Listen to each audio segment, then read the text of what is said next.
Giornale Giovana Felice. Oferecimento: Complexo Hospitalar Astrogildo de Azevedo, Imobiliária Prize, Companhia dos Bichos, Vivacity Arquitetura e Unimed Santa Maria.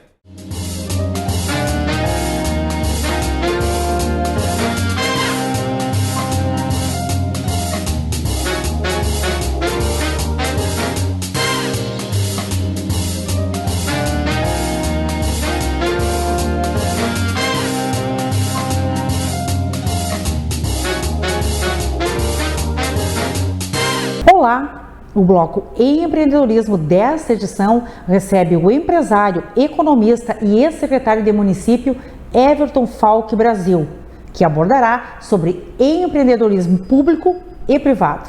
No bloco Direito, a presença da advogada atuante há mais de 10 anos na área do direito civil, doutora Juliana Vedovoto, para discorrer sobre direito de família e sucessões. No bloco Saúde e Bem-Estar, uma entrevista com o médico ortopedista e traumatologista Dr. Daniel Barros, especialista em cirurgia da coluna vertebral. E no bloco Cultura, a participação do músico Sino da Mata para falar sobre a repercussão de 30 anos de carreira e sobre o seu último lançamento, o disco solo intitulado Timoneiro.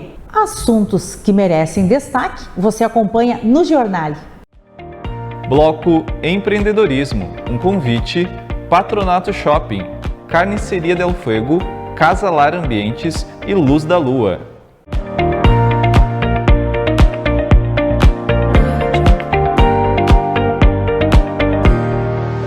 Olá, está no ar o Giornale, um programa dinâmico que leva até você informações com qualidade e responsabilidade. Nesta edição, vamos falar sobre empreendedorismo público e privado. E quem nos subsidia com estas informações é o empresário e economista Everton Falck Brasil. Formado em Ciências Econômicas pela Universidade Católica de Pelotas, com MBA em Gestão Empresarial e mestrado em Políticas Sociais e Direitos Humanos pela mesma instituição. Foi presidente da Câmara de Dirigentes Lojistas. Atuou como membro da diretoria da Associação de Dirigentes Cristãos de Empresas, a ADCE.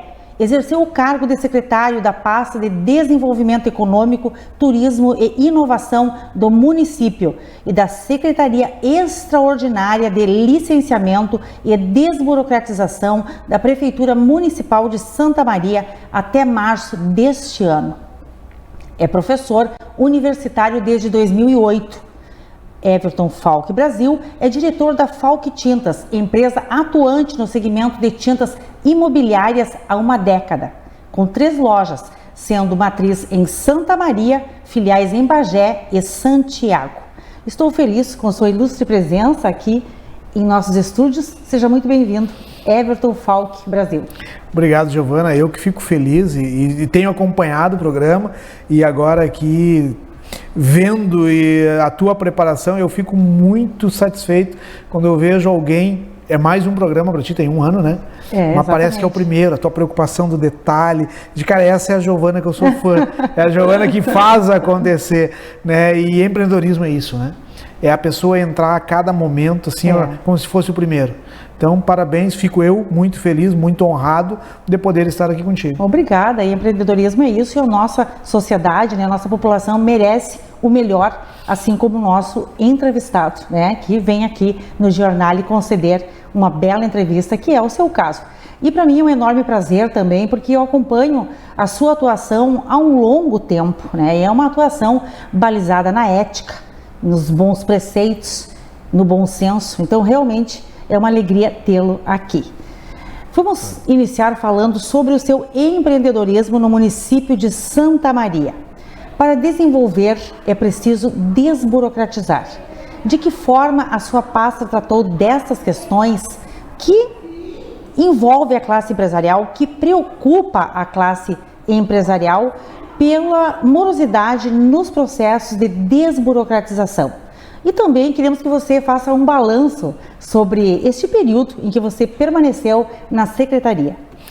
Bem, na verdade, essa experiência finalizou, né? Já estou desvinculado, hoje falo como ex-secretário, mas para mim foi uma experiência muito rica, né? Eu arrisco dizer que foi a minha segunda faculdade e talvez a mais intensa, porque dentro da teoria, dentro das discussões, das reflexões, veio a aplicação, né? Então foram 5 anos, eu participei do governo desde o primeiro dia, lá em 2017 até dia 31 de março que findou. Para mim até foi meio traumático, porque nós sabemos tudo que está sendo feito e a vontade do que está sendo feito, né? Eu posso te dizer que ao longo desses 5 anos que trabalhamos junto da administração local, 5 anos e 3 meses, sempre fomos balizados, como tu bem colocou, pela ética e pela moral. Eu sempre coloco, hoje inclusive tive uma reunião com um grupo de pessoas, onde eu disse, pessoal, não está proibido errar. Nós temos que arriscar, nós temos que experimentar, nós temos que enfrentar. Correto. E não está proibido errar. O que está proibido é tratar o erro de forma leviana, de forma irresponsável e não trazer solução e enfrentamento das questões que erram, né? Então o erro está presente em qualquer ação humana. A forma que a gente enfrenta ele com responsabilidade, seriedade, sem omissão é que faz a diferença. Isso eu aprendi ao longo dos meus muitos anos em companhias que me ensinaram muito.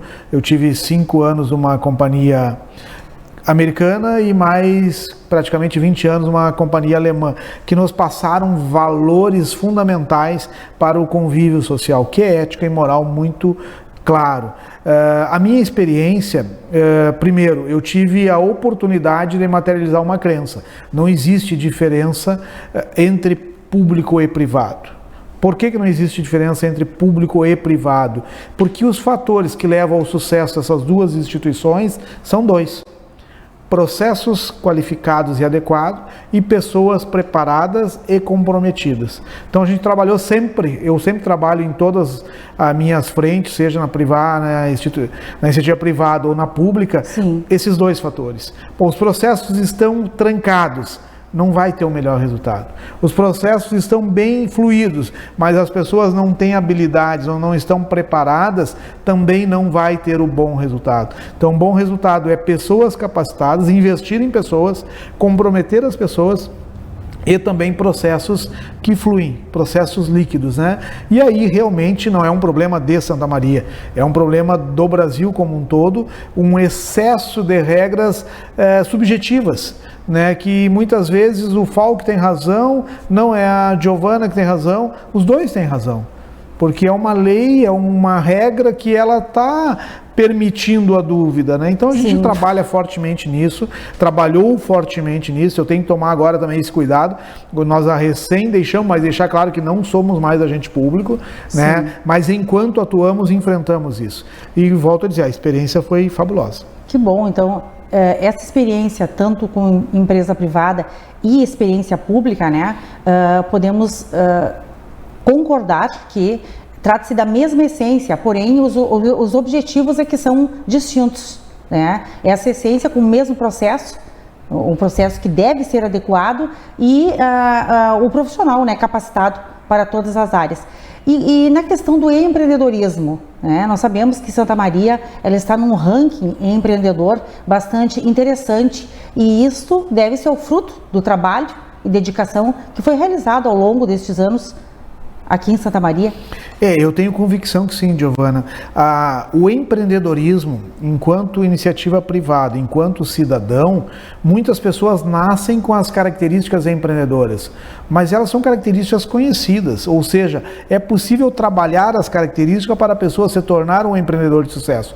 No público não é diferente, né? Santa Maria hoje goza de uma classificação que é verdadeira, são por institutos renomados do Ministério da Economia, a Escola Nacional de Administração Pública, mais o Endeavor, que é uma rede internacional, que criaram critérios. E o que Santa Maria fez? Santa Maria estudou esses critérios, viu aqueles que ela tinha força, não se descuidou para não perder aquela força como capital humano, mas foi trabalhar realmente aqueles critérios que ela era frágil, como marco regulatório, como acesso a capital dentro do seu nicho que é possível, infraestrutura e, obviamente, aí também temos que deixar claro que um fator importante para o empreendedorismo é você não se acomodar. Não é porque um ranking você melhora de posição que agora está tudo bom. Não, ao contrário. Tem que se buscar mais. 19º no Brasil tem que buscar ser primeiro lugar. É uma evolução constante, né? Mas esse é um trabalho que está sendo publicamente reconhecido, né, através dessas pesquisas aí, de institutos respeitados. E o mercado, né, Giovana? Nós temos aí nos últimos 5 anos Santa Maria, até convido ao cidadão que faça essa reflexão. Quantas empresas de fora vieram para Santa Maria? Vieram porque aqui o ambiente realmente é um ambiente de oportunidade. Nós temos que agora construir junto à nossa comunidade também esse sentimento de pertencimento, de querer cada vez evoluir mais. É muito importante. Não estou pedindo para negar aquelas deficiências que devem ser atacadas, aperfeiçoadas, mas é também enxergar o lado bom, né? É também enxergar a nossa... Que são muitos. Eu sou um apaixonado por Santa Maria. Eu sempre digo, né? A minha opção de retornar para Santa Maria, constituir a nossa empresa Maria, foi decisão, foi escolha, né? Não foi por acaso. Sim. Tínhamos na ocasião outras oportunidades que a carreira permitia, mas não, escolhemos Santa Maria por querer estar aqui. Que bom. Para mim, o melhor lugar para se viver nesse país, sem sombra de dúvida. Santa Maria ganhou com a sua chegada. Que é isso. Com toda certeza. E em relação à carreira pública, quais são os seus planos, uma vez que você está agora, então, desvinculado da Prefeitura Municipal? Eu me desvinculei da Prefeitura para realmente estar apto a discutir a questão política e o calendário político agora. Nós somos agentes políticos. Eu escuto muitas vezes algumas pessoas falar, temos que fazer a nova política.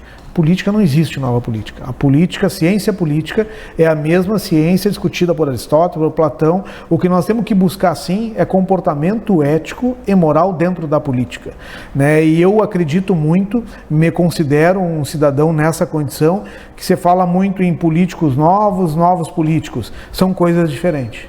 Sim. Né? Novos políticos, eu me enquadro. Acredito me enquadrar, uma pessoa que buscou, através das suas experiências vivenciadas, aprender na vida.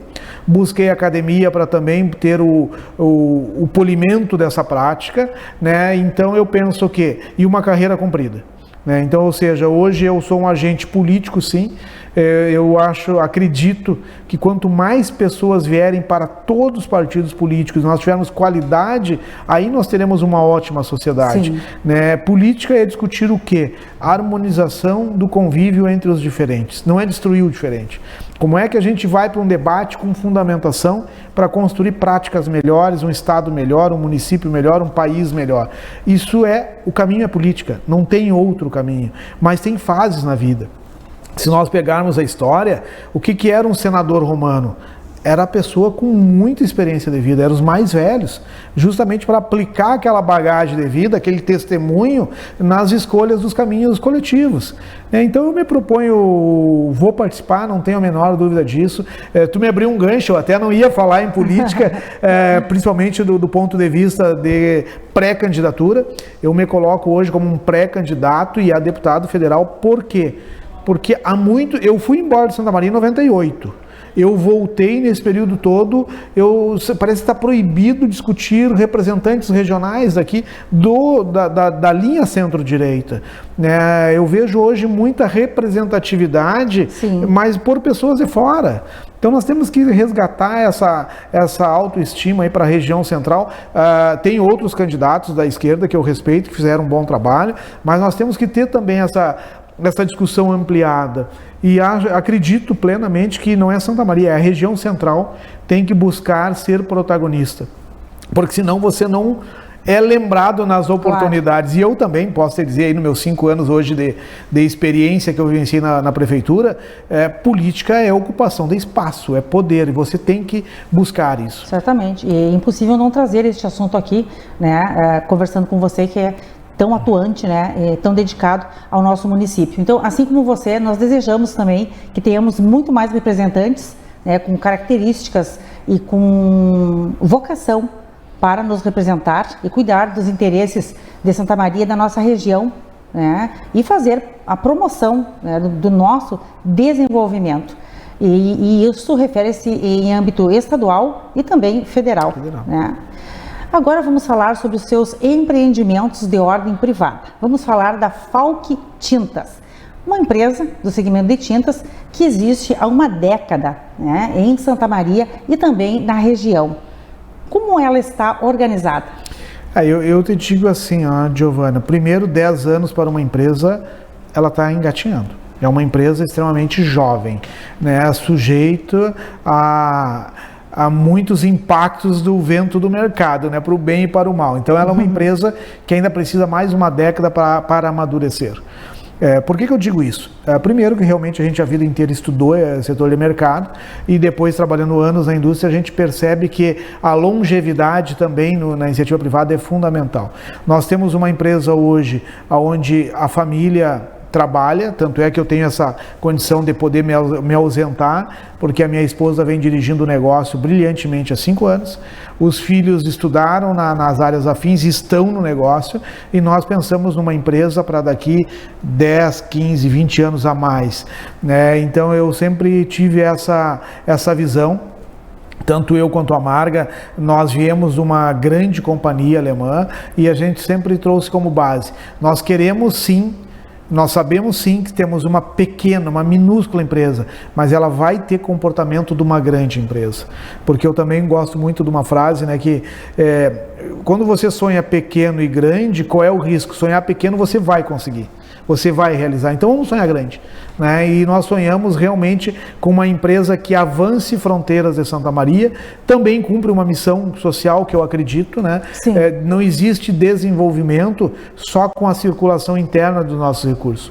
Então eu torço muito. Ontem eu tive numa reunião conversando com muitos agentes de empresas e tinha eu vou citar o nome que eu pedi licença para ele, o Pedro Sacol, que hoje dirige a Agência de Desenvolvimento de Santa Maria. Eu disse: Pedro, o teu pai, como outros, foram grandes empresários na década de 70. Nós temos que trazer esse vigor novamente para o empreendedor de Santa Maria. Exatamente. Porque Santa Maria tem mercado. Para as pessoas entenderem números, nota de emissão de circulação de mercadoria e serviços prestados, em 2018, Santa Maria emitiu 11,3 bilhões de reais.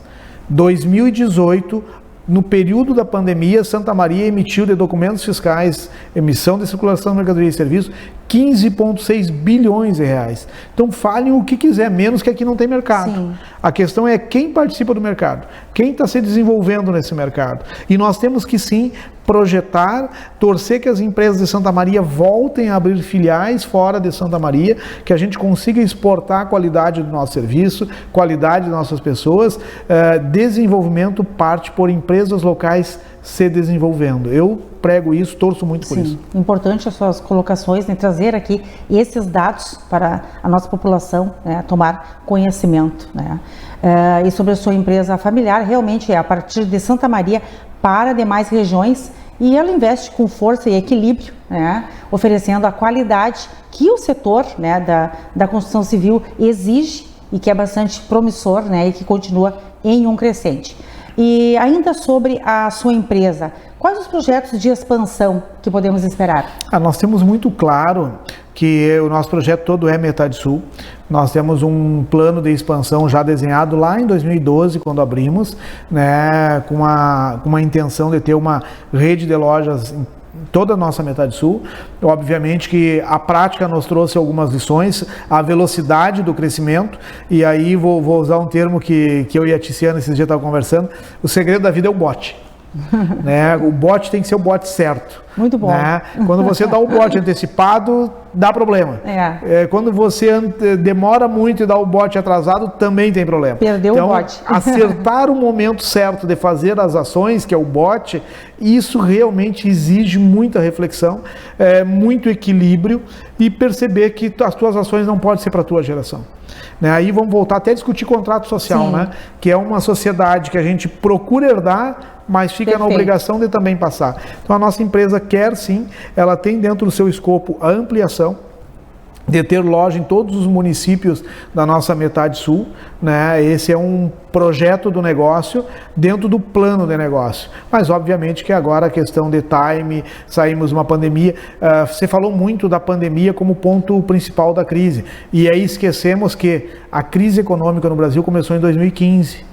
2019 nós estávamos terminando ela, e aí lamentavelmente entrou a pandemia. Sim. Então nós emendamos a crise. Exato. Né? E agora nós estamos saindo dela. Né? E eu sempre pregava isso, o segredo de uma crise é você sobreviver nela com o motor ligado, para quando chegar o bom período você já arrancar. Né? Você não pode começar depois. Na verdade, um aglomerado de ações, né? Experiência de gestão, comportamento mercadológico, a utilização, né, de recursos viáveis, né, e utilizando de bom senso também, né, nestes recursos, tem como resultado a promoção de empregos, né, além da evolução da empresa, naturalmente. E sempre tratando com muito respeito, assim, eu falei lá no início do bloco, são processos e pessoas. Mas processo é consequência de pessoas, então nós focamos muito em pessoas, nós queremos sim as pessoas que estejam comprometidas, realizar e estudando, querendo sempre crescer na vida do ponto de vista não material, mas de satisfação. Então a gente procura investir nas pessoas, é através delas que nós vamos prosperar, né? Pessoas com conhecimento fazem uma empresa de sucesso. Todos os empresários que eu já tive a oportunidade de escutar, inclusive na semana retrasada, onde eu tive a oportunidade de mediar alguns debates do Fórum de Desenvolvimento Econômico, me chamou muita atenção quando o senhor Jorge Gerdau disse, olha, o sucesso da Gerdau é pessoas capacitadas. Então, e isso é a vida, né? Então, investir em pessoas é, para mim, a receita. É a receita para o sucesso. As pessoas são insubstituíveis, né? Realmente. Até se tu me permite, eu quero trazer um exemplo que eu escutei, se não me falha a memória, do Max Gehring. Quando se discutia muito, a crise vai transformar, as pessoas vão mudar. Ele disse, não, a pessoa não vai mudar. Quando você pega uma batata e bota na panela de pressão, e bota a ferver, o que sai de lá? Batata. Só sai cozida. Então a crise, a pessoa não vai deixar de ser pessoa. Quem é bom vai ser melhor. Quem é pior talvez fique pior. Mas, ou seja, é pessoas. Como é que a gente trabalha as qualidades e os atributos para que as pessoas prosperem, que elas realmente vão para o caminho da evolução. Como um dos formadores de opinião da cidade, né, com sua expertise sobre negócios, sobre economia, né, e sobre administração, para quem quer empreender na nossa cidade, em qualquer segmento, qual o modelo de gestão que você recomenda? Olha, eu recomendo primeiro, o empreendedor ele tem que ser um pouco surdo, né? Porque se a gente vai fazer uma série de cálculos, estatísticas e teorias científicas e metodológicas, você nem abre o negócio. Você não abre o negócio. Muito bom. Né? Então, o empreendedor ele tem que ser surdo em alguns momentos, não permitir que alguém interfira no seu sonho, porém, uma das características do empreendedor é risco calculado. Eu sempre tive isso comigo, eu não tenho medo de quebrar, eu só não posso quebrar o meu nome. Ou seja, se eu tenho um grau de endividamento, qual é o meu patrimônio que segura isso? Como é que eu cumpro esse endividamento? Vou levar 10 anos para pagar. Como eu vou administrar? Como é que eu administro? Agora tem que ousar.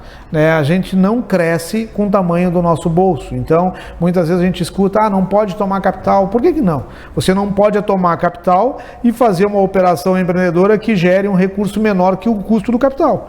Mas tem que tomar capital. Né? Então, assim, empreendedor, em alguns momentos, seja surdo. Inclusive para as dificuldades burocráticas. Porque alguém vai ultrapassar aquilo ali. Né? A burocracia, em algum momento, ela também acaba sendo um divisor de águas. Né? Se nós pegarmos hoje as grandes experiências no Brasil, todo mundo começou pequeno, me chama muito a atenção, e aí a teoria do caos forçado, né? Muitas vezes você provocar um caos, te provoca uma atitude. Eu não vou citar nome aqui, porque não estamos autorizados e nem há patrocínio, mas eu digo para vocês assim, os grandes grupos varejistas do Rio Grande do Sul, vai lá na origem, são cidades com 5 mil habitantes, 15 mil habitantes. Então, por que eles prosperaram? Porque eles tiveram que sair de lá, eles tiveram que buscar um mercado maior. Né? E muitas vezes, quando nós estamos num mercado maior, a gente se acomoda. Eles foram em busca da evolução. O empreendedor tem que, se ele curte, se ele acredita no seu potencial, tem que arriscar. E o recado que eu posso também deixar com muita satisfação é o seguinte, nós temos que empreender na vida. Quem tem uma função, seja ela qual for, sou empregado doméstico, tem que ser o melhor empregado doméstico, para que você seja disputado pelo mercado, para que alguém te ofereça, só te pago mais, vem para cá, né? Seja pedreiro, seja o melhor pedreiro. Seja o melhor naquilo que você se propõe. Eu cito muito a obra do Walt Disney, onde ele pregava isso, né? Cada serviço era um ator. né? Se você é o pipoqueiro, você tem que ser o melhor pipoqueiro. Você está fazendo um espetáculo de pipoqueiro, né? E isso tem que ser na nossa vida também. Então o empreendedor tem que procurar ser o melhor, mas não pelos outros, mas sim por ele, pela sua satisfação. Muito bem-vinda a sua contribuição nesse sentido, considerando a sua experiência, né, em âmbito privado e em âmbito público, né, que o credencia a construir uma consciência e uma visão e uma cultura adequadas, né, a esse respeito. Em uma realidade em que os negócios eles são mais competitivos, né, e muitas vezes voláteis, né. Então, como você falou, apostar na inovação e apostar nas pessoas, né. Na verdade, sem as pessoas qualificadas, nós não teremos um negócio qualificado. Né? Eu prego muito isso, Giovana, e também não posso deixar de chamar a atenção porque eu acredito e eu curto falar isso. Nós, enquanto indivíduo, temos que ter essas ações, mas tudo que a gente faz tem que ter um sentido na vida de alguém, né? Na vida do outro, né? Eu acho que essa é uma coisa que me fascina quando alguém, e quando a gente é pai e avô, a gente percebe que o sentido da vida está no outro, né? A gente quer o bem do outro. Sim. Então, ser empreendedor é uma atitude individual interna da gente, mas isso tem que dar um resultado. Então, família é fundamental, né? Tu conhece a minha família, Sim. né? Eu não abro mão do conceito família, né? É para sofrer junto, é para sorrir junto, é para assumir compromissos juntos. Então, atitude empreendedora é uma atitude que depende de mim, né? Ninguém vai fazer por mim o que eu tenho que fazer, mas isso não tem que ser para mim, tem que ser para que eu possa desfrutar isso em partilha, né? Então, família é fundamental. Eu até já saio um pouco, eu me empolgo, né? Sim. Porque eu acho que isso é o que me dá energia hoje, né? Eu tenho muita estima pela sua família, né? Uma família muito unida. O que me dá me dá um prazer hoje de ver a gente trabalhando para transformar a vida dos outros. Sim. Óbvio, na família, e se tu puder ampliar o raio, melhor. Por isso que melhor eu não me furto. O que tu quer na área pública? Eu digo, cara, se eu puder transformar a vida de alguém, já valeu. Ótimo. Né? Já estou feliz, né? Isso que a gente vem pregando e trabalhando aí já há alguns anos. E a receita é boa, viu? Porque eu não vou entrar no mérito agora, mas quem me conhece sabe o meu histórico, sabe que nós estamos tendo avanços. O universo conspira, né? Você acaba sempre tendo grandes oportunidades porque criou oportunidade para outros. Everton, teremos que planejar um próximo bloco para continuarmos conversando, né, e absorvendo todos esses seus conhecimentos. Eu quero agradecer imensamente a sua disponibilidade, as suas considerações, através dessa visão especial e aprimorada que você tem. E agradeço também publicamente por tudo que você já fez pelo município de Santa Maria. Meus cumprimentos pela sua elogiada atuação. Foi um prazer enorme tê-lo aqui. Para mim que foi uma grande honra e é só chamar que eu venho com o maior prazer. Muito obrigada. A seguir, Direito no Giornale, com a presença da advogada doutora Juliana Vedovoto. Volto em instantes.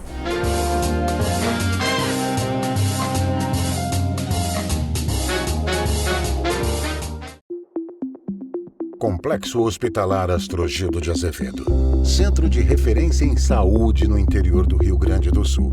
Uma estrutura que integra o Hospital Astrogildo de Azevedo, a Policlínica Provedor Wilson Aita e o Hospital Alcides Brum, reunindo uma equipe multiprofissional e equipamentos de tecnologia de ponta para ser referência em múltiplas especialidades. Por que você se cuida? Para viver aquele horizonte que faz bem aos olhos e ao seu coração? Para abraçar forte um dos amores da sua vida? Para mostrar que o tempo não apaga o seu talento? Para sentir a emoção na pele? Para tocar o paraíso ou fazer nada ao lado de quem é tudo? Cuidar da gente é uma das coisas mais importantes da nossa vida. É o que nós da Unimed sempre fazemos. Cuidamos do Chico, da Cláudia. Cuidamos de todos a cada dia melhor, com os braços abertos para a medicina do futuro, para preservar o bem mais precioso, que é a sua saúde. E quer saber? A gente ama fazer isso, cuidar bem de ti, todos os dias, há 50 anos. eu tô tão feliz. É o lugar que eu confio. Lá tem de tudo que os meus pais precisam pra eu ficar mais feliz e lindão. Eu tô tão feliz. É o lugar que eu confio. Pra agradar o seu melhor amigo. Tem banho, tem remédio e ração. Eu tô tão feliz. É o lugar que eu confio. Eu tô tão feliz. Eu vou na cia dos bichos. Ai, assim é demais.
Olá! Hoje apresentaremos o trabalho desenvolvido pelo escritório Vivacity Arquitetura.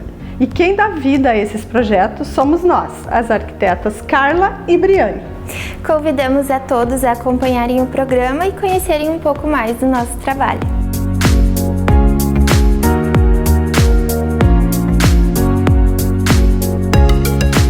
O conceito foi dar um caráter intimista ao lavabo. Mesmo sendo pequeno, a grandiosidade está nas escolhas dos materiais. A ousadia na definição da cor do revestimento das paredes deixou ainda mais aconchegante um espaço muitas vezes esquecido. Aquelas peças de valor sentimental podem compor a decoração em qualquer espaço da casa, sim, inclusive em um lavabo, sendo aqui o espelho o item passado de geração para geração.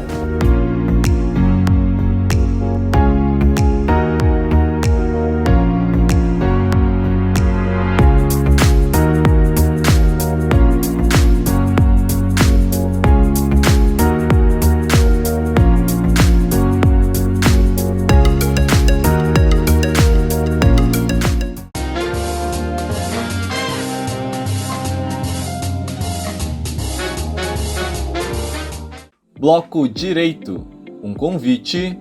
Sul Contábil, assessoria empresarial e Shelly Mavi.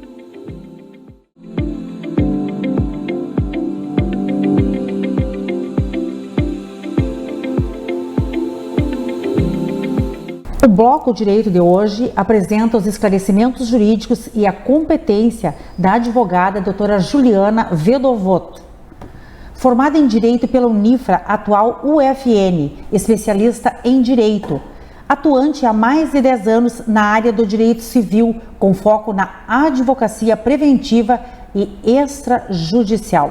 Uma honra recebê-la aqui em nossos estúdios. Seja muito bem-vinda, doutora Juliana Vedovotto. A honra é minha, né, estar presente aqui. Agradeço o convite de estar presente contigo, que é uma pessoa que para mim é referência na comunicação social em Santa Maria.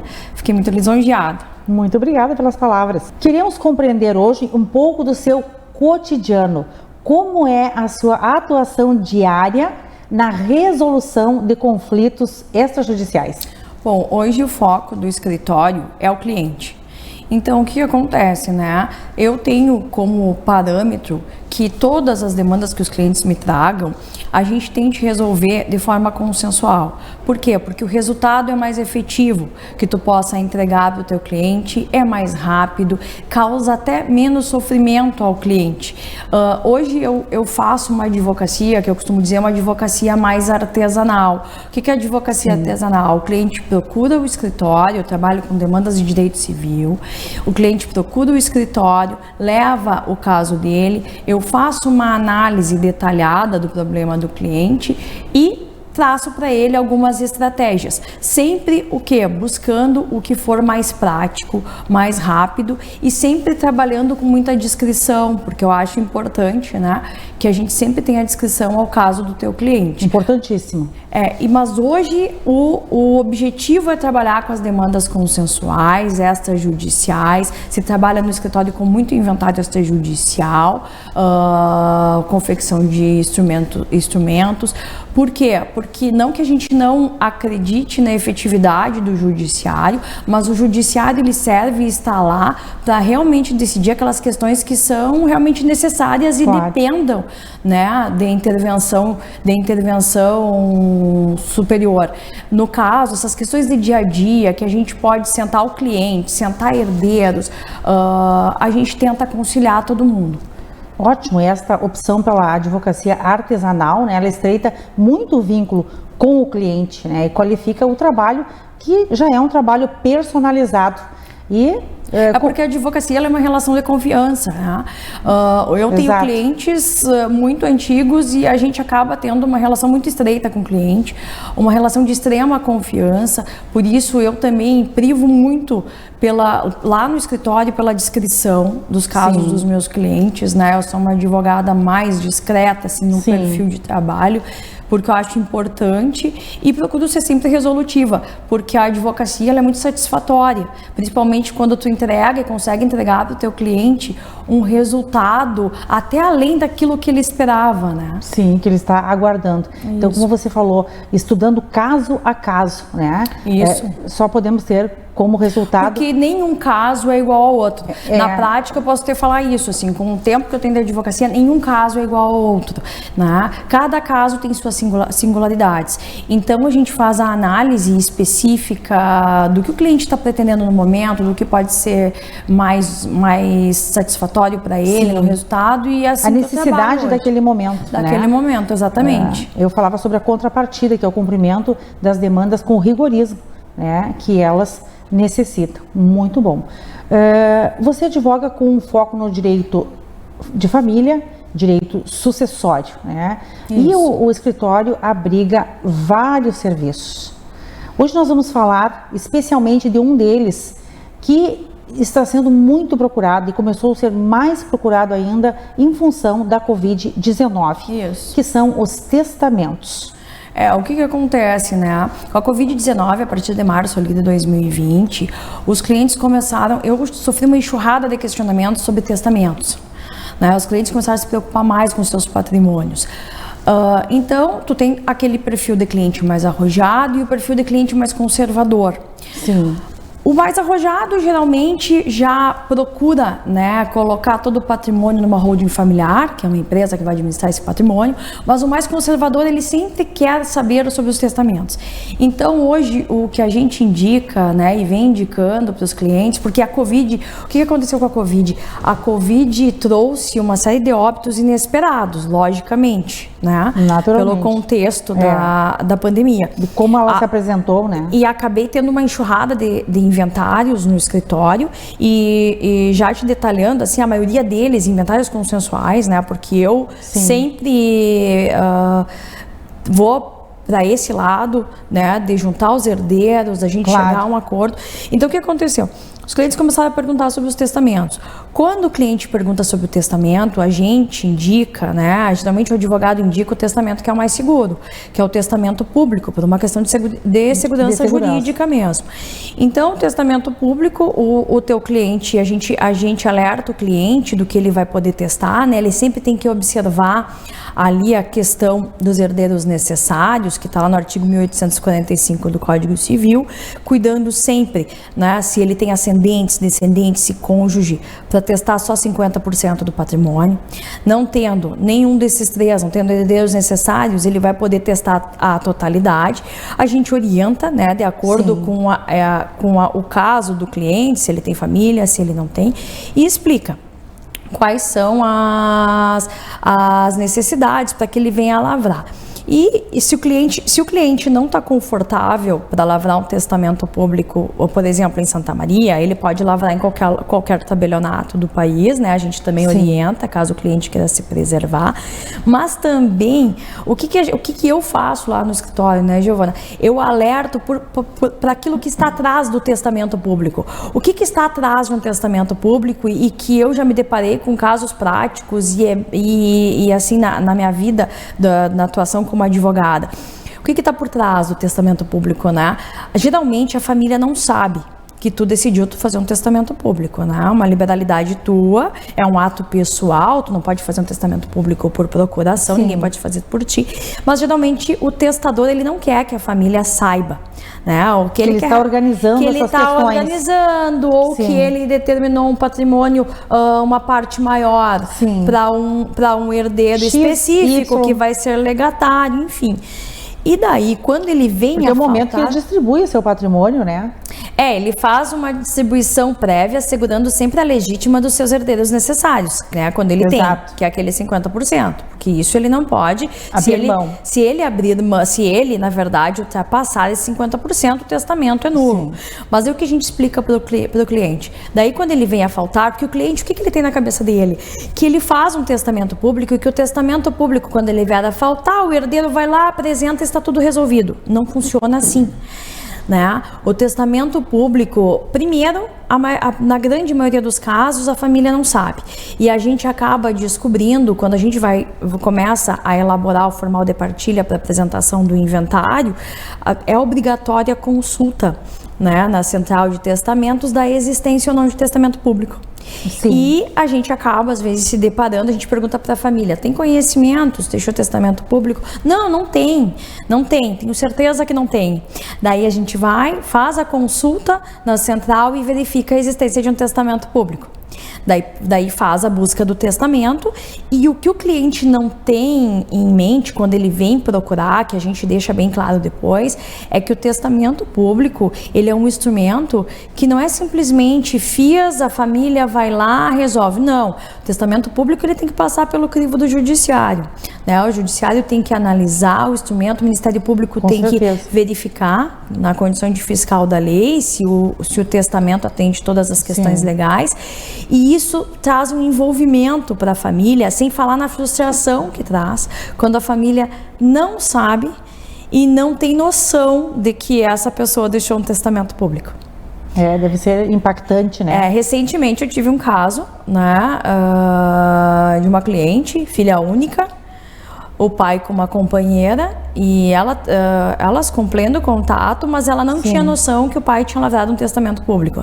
E daí, além de tu ter que lidar com a dor da perda daquele familiar, tu acaba lidando com uma certa decepção, porque tu tem certeza, ela me dizia, eu tenho certeza que ele não tem um testamento público. E daí tu verifica o testamento, que ele tem todas as condições legais. É uma surpresa indesejada. E daí vai fazer o registro e o cumprimento no judiciário. Então, só depois do registro do cumprimento, é que a gente consegue habilitar ele no inventário. Então não é uma questão tão simples. As pessoas perguntam, a gente orienta, é uma faculdade do testador, Sim. né? Ele decide o que é melhor para o seu patrimônio. E essa orientação jurídica é muito importante para não acarretar em nulidade também do testamento. Né? Isso, o próprio tabelionato também faz todo o filtro, né, das informações que a gente repassa, né, para a tabeliã, ela faz o filtro, ela também tem para que tudo esteja dentro da lei. Também tem os seus meios de proteção para a validade desse testamento, né, como requisitar o testador, por exemplo, só um exemplo, o atestado de sanidade mental, para ter plena consciência que a pessoa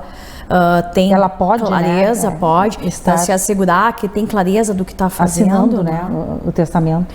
E daí tem as outras, o que acontece também, que eu já tive casos práticos, é muitas vezes o legatário, aquele que está recebendo, né, não querer receber o seu legado porque não se sente confortável perante os outros. E daí o que a gente faz? Não considera justo. Não considera justo, daí não há problema também. A gente faz, né, eu já fiz em vários casos práticos, a gente faz a renúncia de legado, né, o legatário renuncia ao seu legado e daí passa a abertura de renuncia àquela vontade. Exatamente. Né? E qual o perfil dos clientes que são atendidos através do seu escritório? Hoje, na verdade, o escritório ele tem mais como perfil de clientes profissionais liberais, profissionais da área da saúde, né, e empresários. O escritório, eu não trabalho com ações de massa, né, não é um escritório porta aberta, como eu digo. Sim. Hoje a minha advocacia, ela é uma advocacia, como eu já tinha até falado, mais artesanal. Eu gostei desse termo, advocacia porque artesanal. O que acontece? Eu faço um trabalho bem detalhado para os meus clientes, né, quem trabalha comigo, os meus clientes sabem que eu não trabalho com modelo. Não existe isso no meu escritório, né? Cada caso é um caso, cada um tem sua singularidade no tratamento. E é uma atuação bem peculiar, né, da sua parte. E daí, então, hoje a minha advocacia, ela é a advocacia de indicação, né? O escritório está estrategicamente localizado num ponto mais perto, que eu fique mais perto dos meus clientes. Porque eu acho importante também que o advogado, ele tenha esse espaço para atender os clientes, né? Ele tem que estar perto, não só de forma online. Exato. Depois da pandemia ficou muito em voga isso. Óbvio que eu faço muitas reuniões online, via telefone, a gente conversa via telefone, mas o contato pessoal, ele nunca é suprido no meu ponto de vista. Né? Ele é insubstituível. Insubstituível. Então, hoje está localizado ali no prédio da Unicred, né, no 5º andar, na sala 504, e ali eu fico mais próximo dos clientes, principalmente os médicos, né, que os médicos, eles não têm tempo de estarem correndo em função da rotina bem atribulada. Os cumprimentos das suas agendas, né? Isso. Então eu fico ali, né, à disposição e faço o meu trabalho diariamente. E da melhor forma. Da melhor forma e apesar das relações virtuais, do atendimento online, da precisão tecnológica, elas serem resolutivas e que não onera o tempo dos envolvidos, no interior do estado as relações ainda são mais calorosas. Isso. E eu considero esse fato muito importante. Eu acho que é insubstituível o contato, né?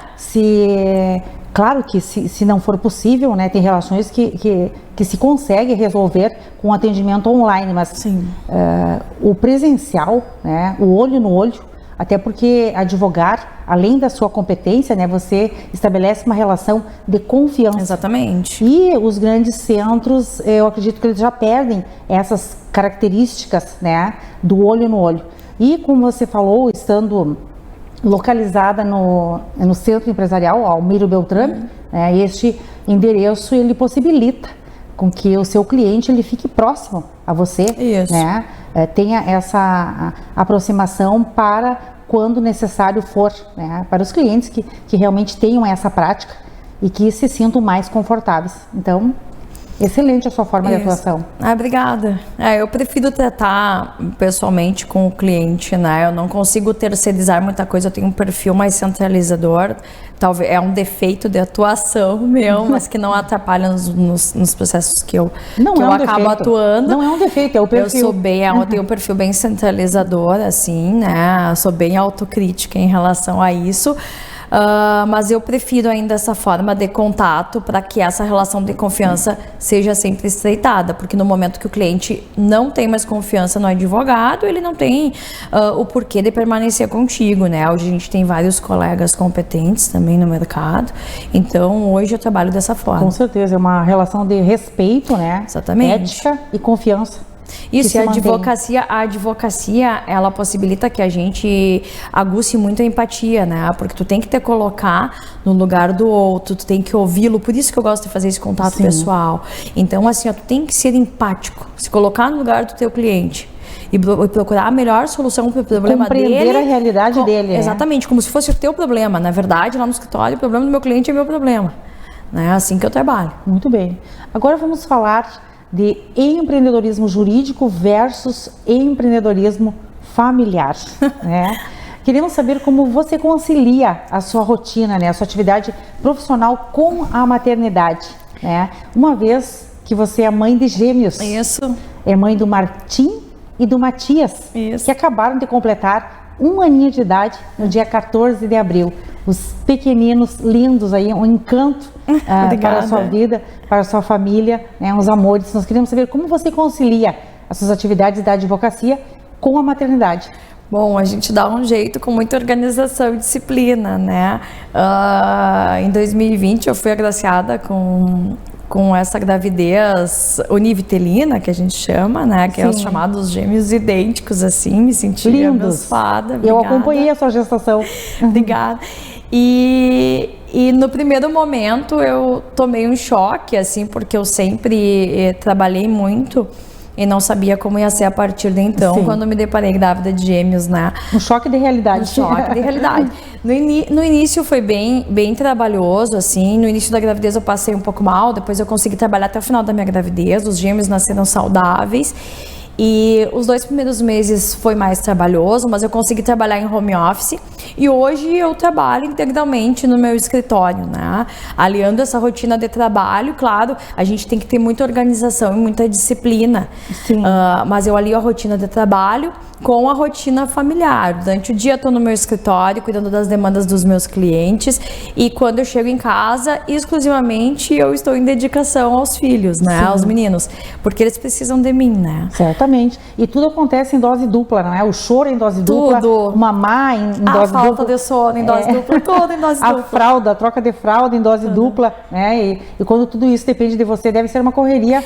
É uma correria, incrível. Mas hoje, graças a Deus, eu tenho uma rede de apoio muito boa na minha casa, né? Da pessoa que trabalha lá, das avós, tem todo mundo para ajudar, todo mundo contribui, é super gostoso, assim, né? Eu sou muito grata a todo mundo que me ajuda. Sozinha não conseguiria, Não tem como. Até porque você necessariamente passa o dia fora. Fora. E quando chega em casa, você tem que dedicar-se a eles. Né? Além de dar o carinho, o amor e receber também, né? Eu faço questão... São lindos presentes que você recebe no final do dia. Eu faço questão de quando eu chego em casa, eu faço a questão dela aqui em torno de 6h30, 7 horas, eu faço a questão de largar tudo para ficar com os meus filhos, né?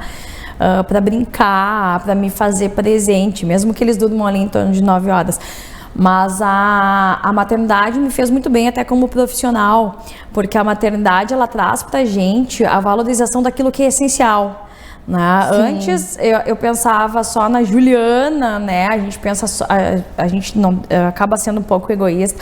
Depois que tu vira mãe, mas é normal. Tu volta o teu olhar só para aquilo que é essencial. Então muita coisa deixa de ter significado que tinha antes, né? Sim. Então hoje o que importa? O significado é maior, né? Hoje o que importa primeiro são os meus filhos, sem sombra de dúvidas, né?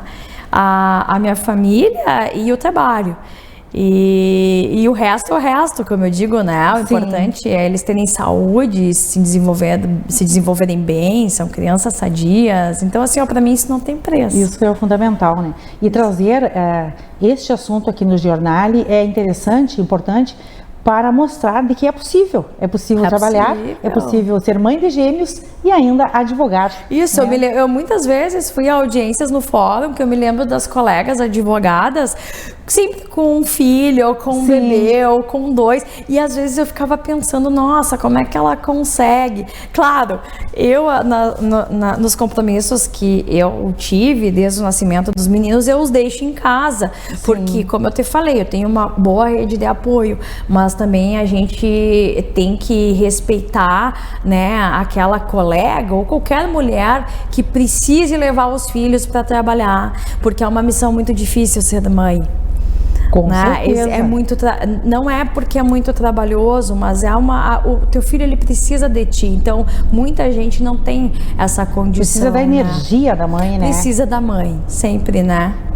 Você está de parabéns, né? Legal. E quando a gente fala em trazer este exemplo, a gente fala no exemplo de planejamento, de disciplina, né? De organização, né? De doação. É nesse exemplo que o segredo para criar gêmeos é disciplina, organização, colocar rotina, porque senão vira o caos, mas é muito gostoso, né? Tudo acaba sendo divertido. Que bom, que bom. Doutora Juliana, obrigada por permitir que os nossos telespectadores tenham acesso a essas informações, né, da sua vida pessoal e, naturalmente, da sua vida profissional, né, que hoje passaram a compreender mais sobre direito de família e sucessões. Foi um enorme prazer tê-la aqui no Jornal e volte sempre. Obrigada, eu que agradeço a oportunidade. Na sequência, o bloco Saúde e Bem-Estar, com a presença do médico ortopedista e traumatologista Dr. Daniel Barros. Volto após o intervalo.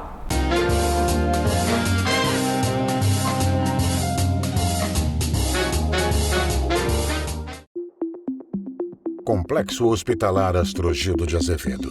Centro de referência em saúde no interior do Rio Grande do Sul. Uma estrutura que integra o Hospital Astrogildo de Azevedo, a Policlínica Provedor Wilson Aita e o Hospital Alcides Brum, reunindo uma equipe multiprofissional e equipamentos de tecnologia de ponta para ser referência em múltiplas especialidades.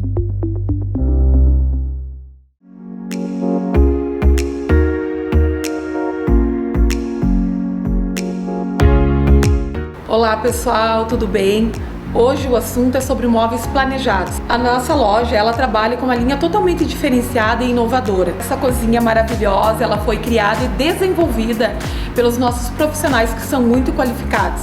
Nós contamos com projetistas, arquitetos e nós temos esse grande diferencial no mercado de Santa Maria, que o nosso cliente, ao vir até a loja, ele não precisa contratar esse profissional muitas vezes de fora, né? Você encontra tudo isso e muito mais aqui na Casa Lar Ambientes.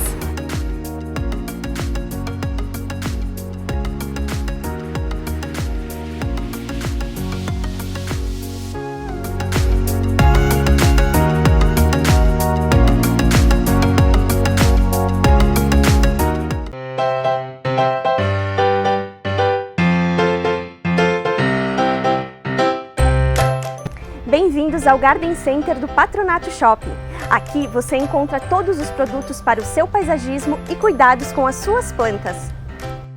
Nossa floricultura possui uma grande diversidade em plantas ornamentais, arbóreas, frutíferas, chás, temperos e hortaliças. Para os cuidados e nutrição das suas verdinhas, contamos com uma completa linha de adubos e fertilizantes de marcas reconhecidas. Já para manutenção, podas e jardinagem no geral, possuímos uma linha completa de ferramentas e acessórios. E para ornamentar o seu ambiente, ainda dispomos de uma ampla linha de vasos de polietileno, fibra de vidro, cerâmica. Imobiliário. São mais de 30 modelos entre conjuntos, ombrelones e bancos para deixar a sua varanda incrível. Além disso, aqui você encontra produtos de altíssima qualidade para a manutenção e conservação da água da sua piscina. Também oferecemos serviço de transplante e plantio de vasos. Será um prazer recebê-los!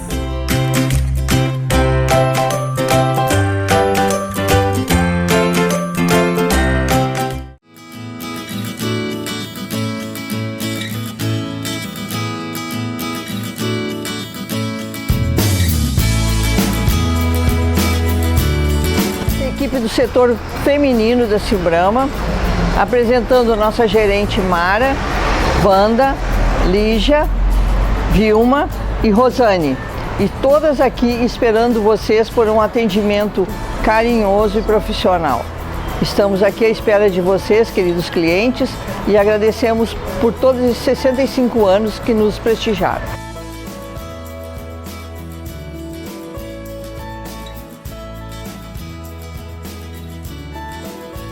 Essa é a nossa equipe do setor masculino, Cleo e Gatti, que estará aqui esperando pelos nossos clientes com um atendimento atencioso e profissional.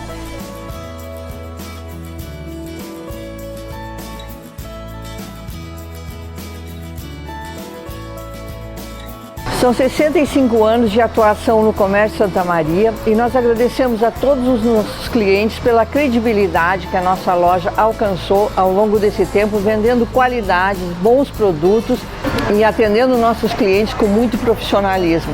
Agradecemos a todos e espero que se mantenham conosco por mais 65 anos. Muito obrigada.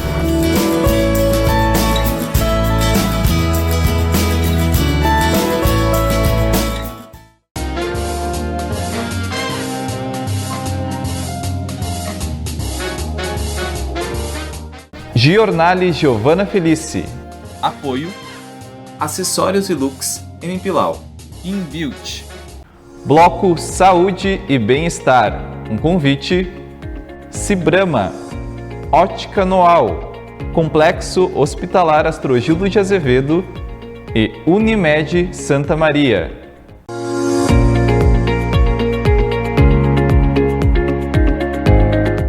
No bloco Saúde e Bem-Estar de hoje, teremos os reconhecidos conhecimentos do médico ortopedista e traumatologista Dr. Daniel Barros. Formado em Medicina pela Universidade de Caxias do Sul, com residência em Ortopedia e Traumatologia, especialista em Cirurgia da Coluna Vertebral, Fellow em Cirurgia da Coluna Vertebral no Canadá. É diretor técnico do Hospital São Francisco, preceptor da Residência Médica de Ortopedia e Traumatologia do Hospital Universitário de Santa Maria. Integra o Instituto de Ortopedia e Traumatologia, IORT. Muito grata pela sua digníssima presença aqui em nossos estúdios, doutor. Eu que agradeço pelo convite. Seja bem-vindo. Doutor, a área da ortopedia e traumatologia é bastante abrangente. Quando o paciente precisa procurar estas especialidades? Na verdade, a área são coisas diferentes. A área de traumatologia é tudo que está envolvido ao trauma e às fraturas em geral. Na verdade, a traumato ela atende todos os traumas ou as fraturas de todo o esqueleto apendicular, que seriam braços, pernas, e também do esqueleto axial, né, da coluna vertebral, menos a cabeça para baixo, todos os traumas, as fraturas são atendidos pela traumatologia. Correto. E já na ortopedia são as lesões musculoesqueléticas que não são relacionadas a trauma, que são as lesões crônicas, no caso das lesões de joelho, de quadril e mais especificamente no meu caso as lesões de coluna vertebral, né? Tanto as deformidades quanto as degenerações, as hérnias discais que acometem a coluna vertebral. Claro. E os médicos que escolhem o caminho da ortopedia e traumatologia, eles são capazes de restaurar o mais alto nível de movimento e função, né, do paciente. Hoje é uma especialidade que está muito avançada e temos ótimos tratamentos para todos os tipos de patologia com excelentes resultados. Sim. Né? De um modo geral, é avaliada a condição do paciente, os casos, né, e posteriormente a indicação das ações para auxiliar na recuperação das lesões, né, em questão. Hoje, como nós trabalhamos, como na clínica, existem especialistas para todas para cada área, no caso, desde pé e tornozelo, desde o joelho, desde o quadril. Então, com isso, ele fica... o médico consegue ter muito mais detalhes da patologia, começa a ter muito mais experiência sobre aquele tipo de tratamento, porque acaba fazendo muito mais aquilo, diferente no passado que, por exemplo, o ortopedista ele tratava todo tipo de patologia, claro, da cabeça aos pés, então ele acabava tendo menos experiência em várias coisas, e hoje com essa especificidade, com as subespecialidades que a gente chama dentro da área, acabam que os resultados acabam sendo muito melhores, né? Claro, então a IORT, né, ela abriga todas essas especialidades. Abriga todas as especialidades. Agora vamos aprofundar sobre algumas patologias. A hérnia de disco é uma das patologias mais comuns. Como elas ocorrem, como podem ser evitadas e qual o tratamento adequado? Na verdade, a hérnia, o disco intervertebral, ele funciona como uma espécie de amortecedor. Ele serve para absorver cargas. Então, e com o passar do tempo, a gente começa a sofrer um processo degenerativo da coluna, que é um processo fisiológico, que acontece em todas as pessoas. Ele começa a desidratar, geralmente após a terceira década, começa a sofrer um processo de desidratação, começa a ficar mais duro, então perde a elasticidade dele e sofre as rupturas. O disco ele é composto por um anel fibroso externo que dá a sustentação de carga e a estabilidade da coluna vertebral. E quando rompe esse anel fibroso, que é essa área de sustentação, o núcleo, que é a parte central mais mole, ele pode sair, que aí é a formação da hérnia de disco. É quando ele sai por esse anel fibroso e então ele faz a hérnia de disco. Não é que se possa evitar a hérnia de disco, porque na verdade esse é um processo que acontece com o passar do tempo, o processo de envelhecimento do disco. Mas as pessoas que levantam peso, que ficam em posições viciosas, que têm sobrepeso, que fazem atividades que têm muita carga, eles são muito mais propícios a desenvolver a hérnia de disco que uma pessoa que tem uma boa musculatura, principalmente ao redor da coluna vertebral, que não faz atividade com muito impacto e não levanta muito peso, quer dizer, então o prognóstico dessa pessoa, ela é muito bem... Depende tem uma chance, então da atividade que a pessoa desenvolve. Depende da atividade, depende do impacto, depende do peso.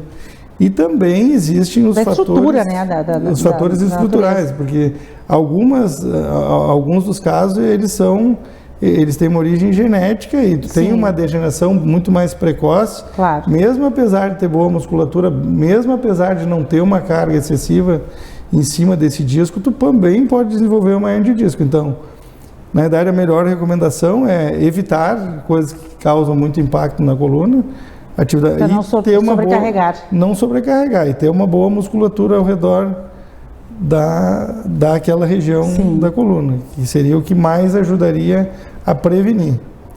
Muito embora a prevenção total não exista. Não existe. Doutor, percebe-se um percentual elevado de pessoas que sofrem com dor nas costas, né? E a hérnia de disco, ela provoca dores intensas, né? E são dores que irradiam para outros membros. A percepção dessa dor serve para um processo investigativo? É o momento certo de procurar um especialista? Na verdade, sempre que tu tem dor irradiada, no caso as hérnias discais cervicais, elas vão comprimir a raiz cervical, vão dar dor no braço, ou direito ou esquerdo, dependendo do lado que for a hérnia. As lombares vão doer as pernas. Sempre que tu tiver uma dor irradiada, no caso do braço, que a gente chama de uma cervibraquialgia, que for até a mão ou abaixo do cotovelo, e no caso de dor lombar, que se irradia para a perna, abaixo do joelho, que se caracteriza a lombociatalgia, sempre necessita uma investigação, porque com certeza existe uma compressão da raiz nervosa e a grande maioria das vezes provocadas por hérnias discais. Correto. E em relação a outras deformidades da coluna vertebral, a exemplo da escoliose e da cifose, como se trata, doutor? A cirurgia é o único caminho? O que você pode ponderar? Na verdade, a cirurgia, na grande maioria dos casos, é exceção nesses casos.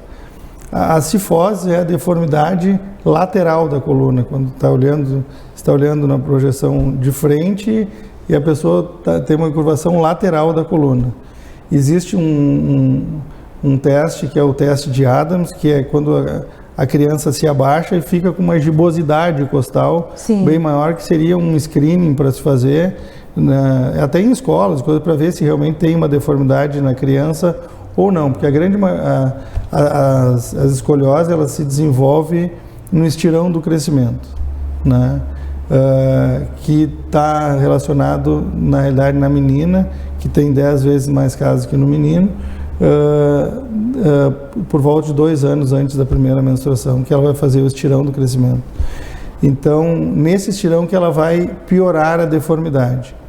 As escolioses só são consideradas tratamento cirúrgico quando elas têm acima de 40 a 45 graus, que são as exceções, né? Exceções. A grande maioria dos casos é de tratamento conservador.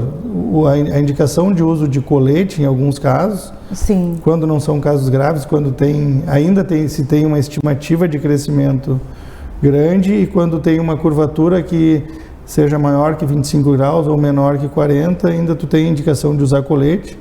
O colete, na maioria dos casos, ele não reduz a deformidade, ele só impede que essa deformidade cresça. Então, a indicação mesmo do colete é para não deixar esse paciente evoluir para um tratamento cirúrgico. É segurar naqueles graus menores que não tem ainda indicação de se fazer... Que não avance. Que não avance. E os exercícios físicos, eles previnem essas patologias? Os exercícios físicos, eles ajudam, mas na realidade os exercícios eles não previnem a escoliose. Assim como o tratamento depois da escoliose instituída, ele não vai melhorar. Ele melhora alguns ínfimos graus, ele acaba melhorando, mas não nada significativo. Então, os exercícios de alongamento, eles ajudam a melhorar a parte estética e cosmética da coluna, né? Mas eles não melhoram em si a curvatura, a deformidade da escoliose. Ela permanece. Ela permanece. E continuando sobre esse assunto, em se tratando especialmente de crianças, existe um paradigma de que exercício físico não é recomendado para crianças, né? Que pode atrapalhar o desenvolvimento muscular. É verdade, doutor? Não, na verdade isso não é verdade. Os exercícios são sempre recomendados. Quanto mais a criança for encorajada a fazer exercício, melhor, porque ela vai aprender a fazer exercício e vai ter uma vida adulta mais saudável. Na realidade, o que não é aconselhado é fazer exercício, academia com muito peso em baixa idade, abaixo de 12, 13 anos, não é recomendado. Sim. De uma maneira geral, o exercício é ótimo e ajuda muito até desde toda a parte motora e até na parte cognitiva, porque interage melhor a criança com um grupo, claro, e ele aprende a fazer o exercício, que é o exercício que ele vai fazer depois. Então, o exercício é sempre útil. A única coisa que não é encorajada é a academia com excesso de peso abaixo de 14 ou 15 anos. É pertinente a sua explicação, foi interessante tirar essa dúvida, né? Que o exercício ele contribui para o desenvolvimento da criança. Contribui para o desenvolvimento e é muito útil, né? E não atrapalha, né? Doutor, agora vamos falar um pouco sobre fraturas, né? Os casos de fratura que ocorrem frequentemente, por exemplo, um acidente de moto, um acidente de carro, até mesmo um acidente de mergulho. Quais os casos que você atende com maior frequência no consultório e se esses casos eles são 100% reversíveis? Existe um percentual de sucesso na recuperação destes pacientes? Na verdade, vamos falar mais em fratura de coluna vertebral, né? Na verdade, as fraturas de coluna, elas são classificadas, existem as fraturas que são estáveis, que elas suportam a carga do corpo, então tu não precisa indicar tratamento cirúrgico, são fraturas que vão evoluir bem, são as fraturas menores, digamos assim, que se trata com colete, evolui bem, tem ótimo prognóstico e não precisa de cirurgia. E as fraturas instáveis são as fraturas, e aí precisa de exames de imagem para a gente poder classificar se é uma fratura estável ou instável, e as fraturas instáveis são as que necessitam de tratamento cirúrgico. Geralmente, o problema todo da recuperação é o déficit neurológico que advém da fratura. Na realidade, as fraturas que têm déficit neurológico completo, ou seja, ele não tem função motora e nem sensitiva abaixo da lesão, elas têm péssimo prognóstico e a grande maioria dos casos não vai recuperar. As fraturas que não têm déficit neurológico, elas têm ótima recuperação. E as fraturas que têm um déficit neurológico parcial, aquele paciente que tem uma fratura e daquele nível para baixo sente parcialmente uma perna ou mexe parcialmente a perna, são fraturas que têm um bom prognóstico para ter alguma melhora. Às vezes total ou não. E são os casos que têm indicação de se fazer tratamento cirúrgico com urgência. No paciente que tem déficit neurológico completo, que não sente nada e não mexe nada abaixo da lesão, não muda muito o tratamento cirúrgico ser realizado na urgência ou não ser realizado. É um paciente que tem um prognóstico ruim e vai evoluir mal. O paciente que tem um déficit parcial, ou que ele mexe alguma coisa ou sente alguma coisa, são pacientes que evoluem bem e têm uma melhora, e esse paciente vale a pena investir e fazer um tratamento cirúrgico na urgência 24, 48 horas depois do acidente. Então tudo depende da gravidade do caso. Tudo depende, a evolução da fratura depende muito da gravidade do caso. Sim. E a atuação médica é primordial, né, indiscutível, na reestruturação da lesão, né, através da intervenção cirúrgica, no caso que é a sua especialidade, né, dos casos que você recebe. Sim, nos casos que a gente... Sim, que é possível, né? Os casos que são possíveis têm que ser... os casos que... Principalmente os parciais, né, que precisam ser avaliados na urgência. Esses pacientes vão chegar, na realidade, num pronto-socorro e ser realizado tratamento com brevidade, né? Doutor, e o segundo passo após a cirurgia é a fisioterapia? O segundo passo sempre é a reabilitação. É inevitável, É inevitável a reabilitação, ainda mais nos pacientes que têm algum déficit, né? Sim. Eles precisam da reabilitação imediata. E aí também depende do empenho do paciente, né, para o seu pronto restabelecimento. Com certeza. Acho que, na realidade, a cabeça do paciente, ela funciona muito bem para a recuperação, não só dos casos de fratura, mas todos os casos relacionados à hérnia de disco, a todo tipo de fratura, até nas patologias degenerativas, que são as mais comuns que a gente atende por degeneração de disco ou da coluna vertebral em si. O psicológico do paciente é o que mais influencia no resultado final. O paciente que quer melhorar, que precisa melhorar, que quer trabalhar, isso é Sim, o pensamento positivo. É um excelente prognóstico. A força do paciente para o resultado.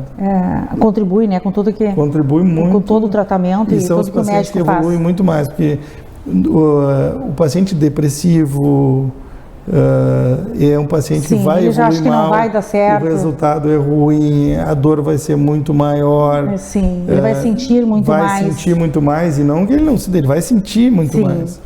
Mas isso com anos, isso com experiência de cirurgia, a gente começa a aprender muito. Sim, a perceber, né, todos esses detalhes.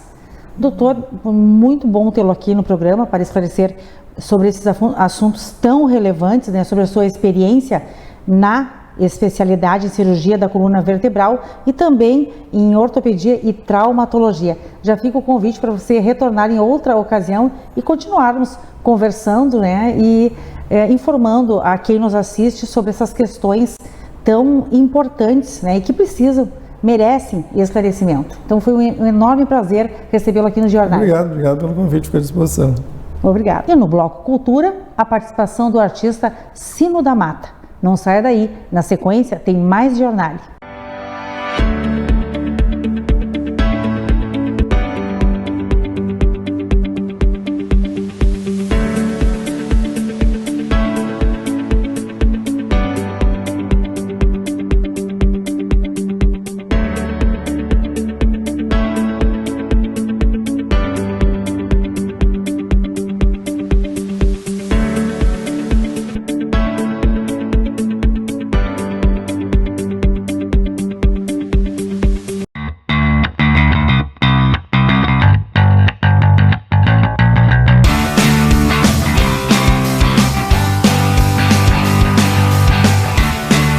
Sejam bem-vindos à Carniceria Del Fuego. Oferecemos o melhor da gastronomia, sempre entregando muita qualidade e sabor em cada prato que servimos. Temos um time que vai te receber com atendimento cordial, acolhedor e prestativo em um ambiente que é muito versátil. Se tu quer limpar tua barra num jantar romântico, a gente tem até vela. Mas, se a coisa for um aniversário, pode chamar a tua turma, faz a reserva que nós juntamos as mesas em um espaço só para vocês.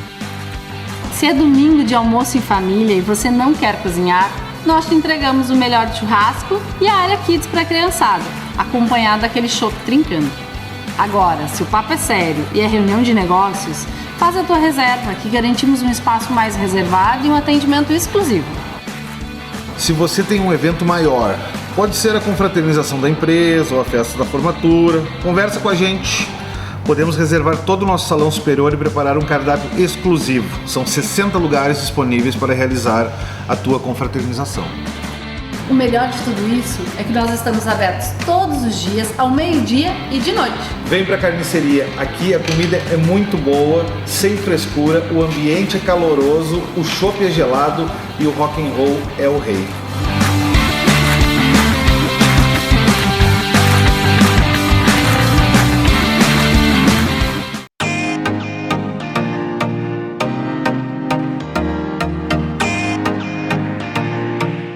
Oi pessoal, eu sou a Cláudia, aqui da Ótica Noal, e hoje estou aqui na nossa filial para mostrar para vocês alguns modelos e cores que serão tendência forte para a próxima estação.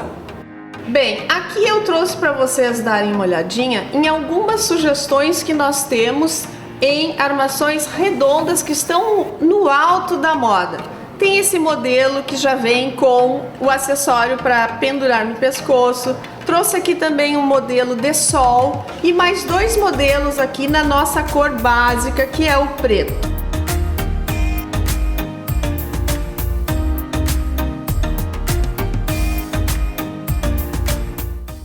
Também sugiro para vocês que são ligados em moda as armações em branco.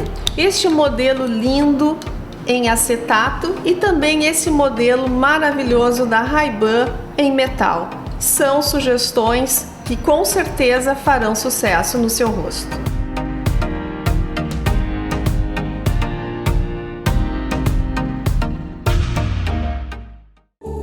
Por que você se cuida?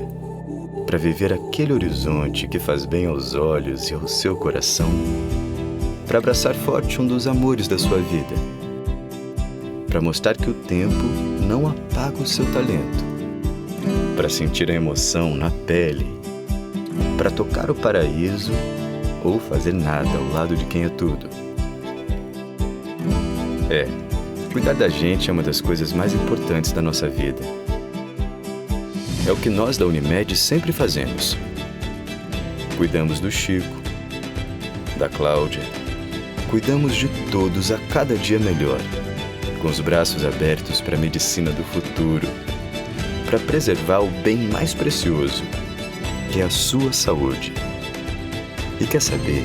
A gente ama fazer isso, cuidar bem de ti, todos os dias, há 50 anos.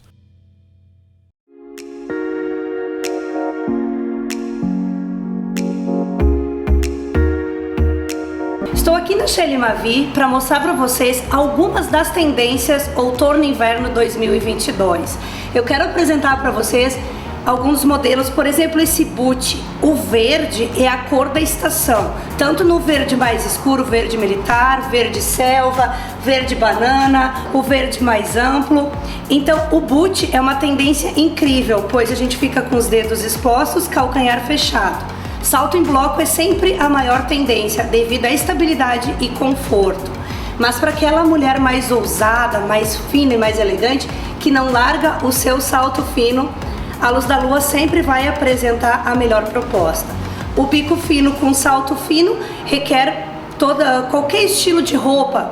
Você pode usar no jeans, na roupa mais social, então a ocasião, o calçado ideal.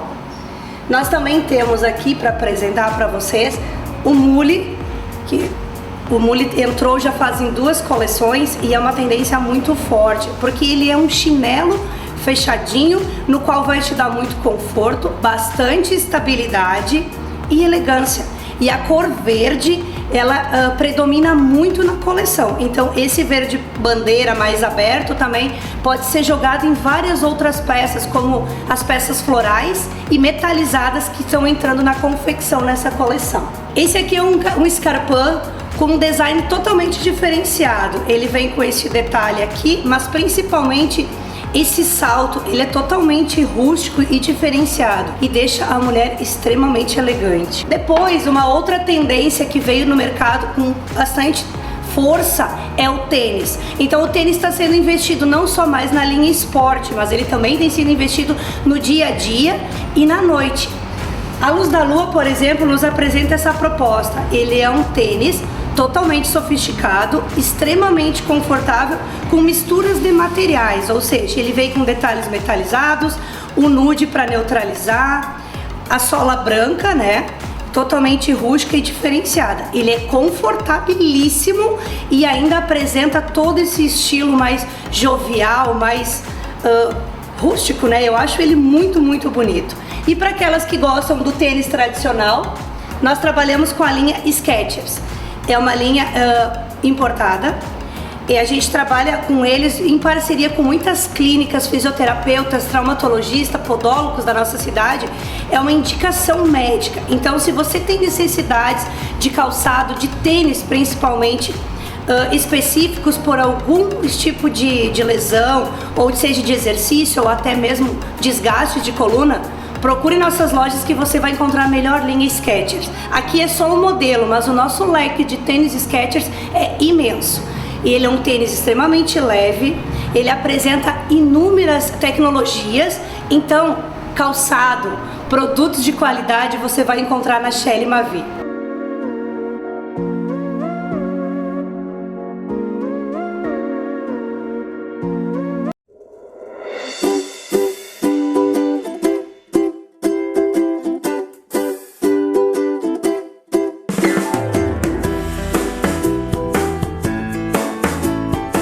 Oi gente, hoje a gente está aqui novamente para convidar vocês a conhecerem a nova Companhia dos Bichos da Fernando Ferrari. Uma loja situada num lugar privilegiado, uma das principais avenidas da cidade, um lugar totalmente feito com todo carinho para vocês, com um banho e tosa, um local de estética diferenciado, onde nós somos referência com os nossos profissionais capacitados no ramo pet. Aqui nessa nova loja você vai encontrar uma grande variedade de produtos importados, produtos para higiene e limpeza, toda uma linha completa para a linha de roedores, a parte de aquarismo que a gente tem em outras lojas, além de você ter todo o carinho do atendimento dos nossos colaboradores.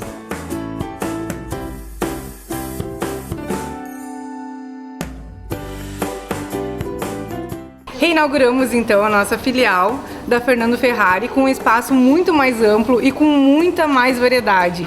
Para vocês, nossos clientes queridos, estamos aqui disponíveis e para tirar todas as dúvidas que vocês precisam. Venham conhecer essa grande loja. O nosso diferencial também, aqui na filial da Fernando Ferrari, é o setor do aquarismo, o qual nós não tínhamos disponíveis. Então, venham conhecer e fazer parte dessa grande história com a gente.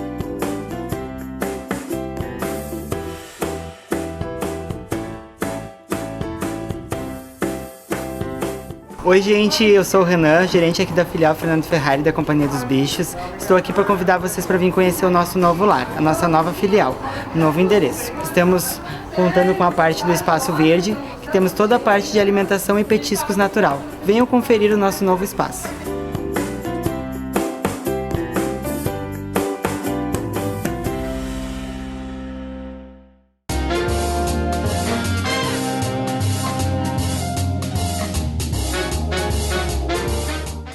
Bloco Cultura, um convite, Tecnosom, instalação de som e alarmes, e posto de molas Favarim.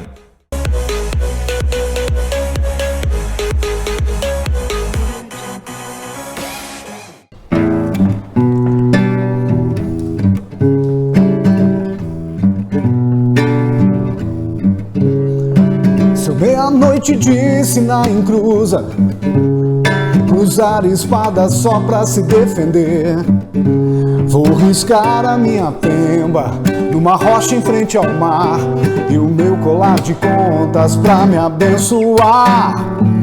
Pelo mar cheguei até aqui, içei as velas e deixei fluir. Na servidão das caravelas, fiz meu porto, meu altar e o meu colar de contas pra me abençoar. Na boa, na simplicidade, na fé, na coragem eu vou. Na boa, a favor do vento, navego com força eu vou. Na boa, quando se pede com fé, nada vai te abalar. Na boa, eu acredito na graça dos meus orixás. Na boa. artista Sino da Mata abre o Bloco Cultura de hoje com uma música autoral. O cantor, compositor e produtor musical é natural de Bagé. Possui uma trajetória de mais de 30 anos no segmento artístico, tendo seu trabalho difundido em nível de Brasil. Participou de várias bandas, entre elas Doce Veneno, Feeling, Fuga e Nosset, até migrar para a carreira solo.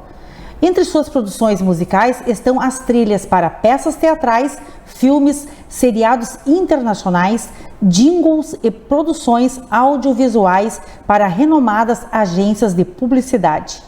Em 2021, lançou o seu segundo disco solo, intitulado Timoneiro, onde revisita a música de forma muito particular, expressando através da arte musical a sua espiritualidade. Um enorme prazer recebê-lo aqui em nossos estúdios, uma grande satisfação. Obrigado, Giovana. E eu que agradeço. Queremos hoje conhecer um pouco da sua trajetória de 30 anos, né? 30 anos. Com grandes produções musicais. 30 anos aqui em Santa Maria, né? Eu sempre morei aqui, saí, fui embora para Porto Alegre, voltei, fui para Porto de novo, agora fui para Florianópolis. Sempre Santa Maria, o coração do Rio Grande está no meu coração também, né? Comecei aqui tocando desde piá, fazendo bandas de garagem, né? E logo a gente começou a se profissionalizar, né? Dentro da nossa trajetória, como tu falaste ali que eu toquei naquelas 4 bandas, né? São as bandas que fazem parte do primeiro registro em CD, em coletânea, no Rio Grande do Sul, chamado Elo 1. Né? A única banda que eu não toquei ali foi a Fuga, mas eu toquei com Pila há muito tempo, né? Então eu posso me dizer que toquei também as músicas da Fuga, né? Bastante conhecidas. Bastante conhecidas, tem uma história muito forte aqui. O cenário da música e da arte em Santa Maria ele é muito forte, né?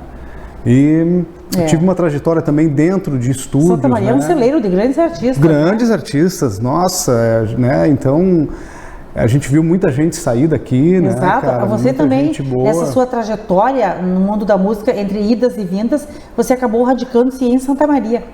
Sempre em Santa Maria. Eu vou e acabo voltando, né?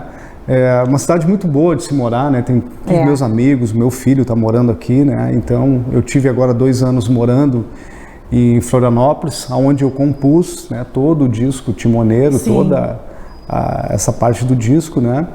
E também eu tenho um tempo muito grande dentro de estúdio, né, Giovana? Eu sempre trabalhei com produção, criação de trilha. Prática, né, eu iniciei dentro de um estúdio como na parte de criação, e quando veio eu já estava fazendo tudo, operando também as máquinas, mixando, produzindo, né, pensando em todos os instrumentos. Quando a gente tem paixão, né, pelo que a gente faz. Muita paixão, muita isso paixão. Acontece exatamente isso. Os meus trabalhos, todos eles eu produzi, né, inclusive esse último, né, teve coprodutores também, né, mas eu curto muito a parte de produção, de arranjo e de tocar os instrumentos também. Excelente. Eu sou fominha. Muito bom, significa que gosta do que faz. Gosto muito. E sobre o seu trabalho atual, você fala do renascimento de um novo artista, né? O Sino da Mata. Sino da Mata. Que recentemente gravou um disco totalmente biográfico, né? Isso. Com alusão aos orixás. Aos orixás. Então, quando eu fui morar em Florianópolis, né, eu tinha algumas questões pessoais minhas, né, que eu tinha que resolver. Algumas mortes teriam que acontecer na minha vida, né? Então, esse período que eu tive lá, né, é isso que eu digo que é um renascimento, porque ali eu me reencontrei novamente com a música e com a Umbanda também, que é a minha religião, né, que eu sigo dentro da minha espiritualidade, né? Foi aonde eu achei o meu lugar. Então, de acordo com as coisas que foram acontecendo, como eu fui melhorando em diversos fatores dentro da minha vida, eu senti a presença muito forte dos orixás, né? De como eles trabalharam na minha vida, né? Como a força de Oxum, como a força de Ogum, como a força de um Exu trabalhou dentro desse meu renascimento, né? Então foi uma forma de entender também a religião, né? E consequentemente a minha manifestação de louvor a esses orixás é através da música, através da arte, né? Então você se identifica totalmente com a sua obra, você vive a sua música, né? Pelo que você nos conta, é um trabalho autoral que tem identificação completa com você, com o que você vive hoje, exatamente. Hoje eu sou isso, né? Então hoje o que eu escrevo, o que eu toco, o que eu vivo dentro da minha vida, ela tá tudo junto, não tá mais separado. Está interligado. Antes tinha coisas que eu escrevia que não era eu, que não era, estava separado de mim, né? Hoje as minhas canções, as minhas músicas, o que eu falo, o que eu vivo dentro da minha casa, dentro do terreiro, dentro dos meus amigos, dentro da minha música, eu acho que é uma coisa só. Interessante. Hoje, né? E o que é espiritualidade para você? E em que momento você uniu a espiritualidade com a arte? Olha, eu digo que a espiritualidade é uma coisa muito pessoal, né? Cada um acha a sua seara, aonde vai se manifestar a força do teu espírito, né? Então, para mim, a espiritualidade é dar força ao teu espírito. É sentir leveza para que ele trabalhe através de ti, não para ti, né? A espiritualidade, ela trabalha através de ti, o teu espírito. Sim. Então, tu vai achar diversas maneiras. Um gosta de uma igreja evangélica, o outro gosta de um centro budista, o outro se acha... Nem tudo é para todos, né? Respeitamos todas as religiões. Todos. Nós vivemos até num país laico, né? Então, foi aonde eu achei. Há 10 anos eu sou um bandista, então eu gosto do cheiro da vela, do batuque, eu gosto dos rituais, eu tenho um entendimento hoje de como cada orixá trabalhou dentro da minha vida, né? Então isso eu recebi, foi um presente, né? Eu já estou no segundo disco, já gravando, começando um segundo disco, dentro também dessa linha, né? Então foi uma coisa muito natural para mim, né? As coisas vieram muito naturais. Foi um encontro com a religião, um né? Encontro. É muito bonito a pessoa assumir a sua crença e melhor ainda levá-la além através da inspiração, né? Através da música. Através da música. Né? E queremos saber também o que vem mais por aí, né? Você pretende dar sequência neste trabalho? Um bom artista, ele sempre nos surpreende, né? Com novidades. Olha, como aconteceu o primeiro, eu estou deixando dar vazão àquilo que está vindo, né? Então eu não estou me impondo, eu sempre fui do rock, do blues. Vai acontecendo. Nesse disco tem samba, né? Esse próximo disco também eu já fiz um samba, né? Então já está a caminho já está a caminho, eu já tenho 4 músicas gravadas, já pré-produzidas, né? Ótimo. E porque hoje, por exemplo, com a velocidade que está, o meu disco tem 4 meses, ele parece que já está velho, né? Tudo hoje é tão corrido, a velocidade, né? Então o que eu posso dizer é que vem um segundo disco, também com algumas temáticas da religião e outras coisas também diferentes, né? Com identificação. Com identificação naquilo que eu acredito, né? Na sua crença. Não sou uma coisa... eu tenho que fazer isso pro resto da minha vida. Nós somos uma metamorfose ambulante, né, cara? Tem que ter aquela... Tem que trabalhar feliz. Exatamente. Então hoje eu me sinto muito feliz. É a busca constante pela felicidade. Exatamente, né? Isso percebe-se em você, né? A busca constante pela felicidade. E para quem quer conhecer o seu trabalho? Olha, eu tenho um site, sinodamata.com, tenho o Spotify, Sino da Mata também, né? @Sino da Mata Instagram, Emerson Sino da Mata no Facebook. Então, digitou ali, vai no Google que vamos encontrar, tem minha música, tem foto, então tem 2 clipes dentro do YouTube também, né? Vai lá, me adiciona, quiser trocar uma ideia, perguntar alguma coisa, eu estou sempre disposto a agregar. Está dado aí o recado, né, para quem quer seguir o seu trabalho. Exatamente. Estão aqui as informações. Bem, no Giornale, todos os artistas têm voz, independente de crença, independente de raça ou ideologia. Então nós queremos valorizar, né, objetivamos valorizar a música e a arte em toda a sua essência, né, com toda a profundidade. E assim estamos fazendo e construindo o nosso Giornale, em especial o Bloco Cultura. Vamos encerrar então com uma das suas canções, né, também de sua autoria. Também. Qual vai ser a música de hoje? Essa última música se chama Caô Xangô. E o que ela significa para você?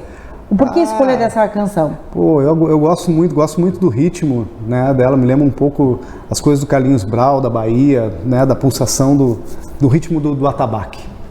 Ótimo. Nossa gratidão, então, pela sua presença, pela sua participação, né? Pela participação bastante expressiva aqui no programa. E volte sempre. Muito obrigado, Giovana. Encerramos o Giornale de hoje com mais uma canção autoral do talentoso artista Sino da Mata. Obrigada pela sua audiência, obrigada aos patrocinadores e apoiadores. Até a próxima edição.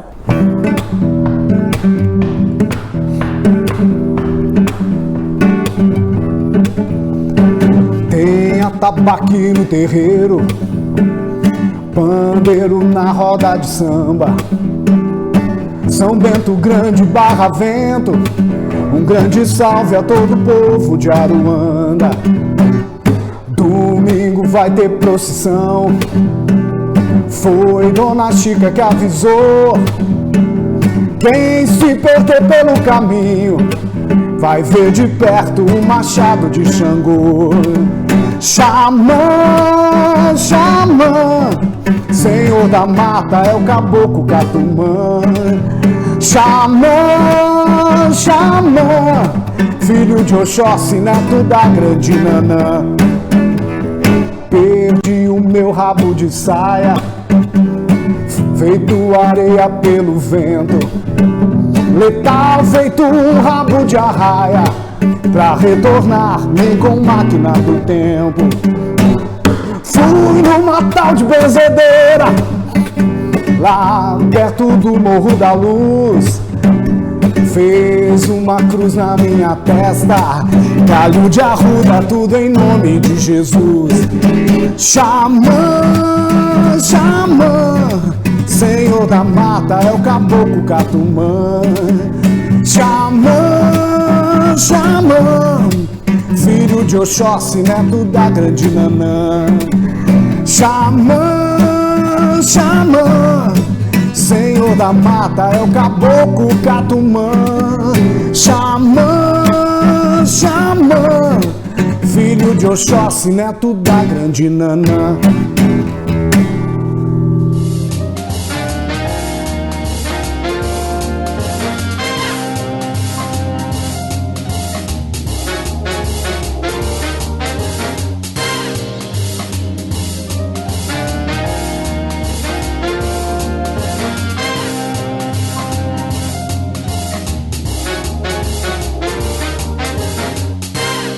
Você assistiu Giornale Giovana Felice. Oferecimento: Complexo Hospitalar Astrogildo de Azevedo, Imobiliária Prize, Companhia dos Bichos, Vivacity Arquitetura e Unimed Santa Maria.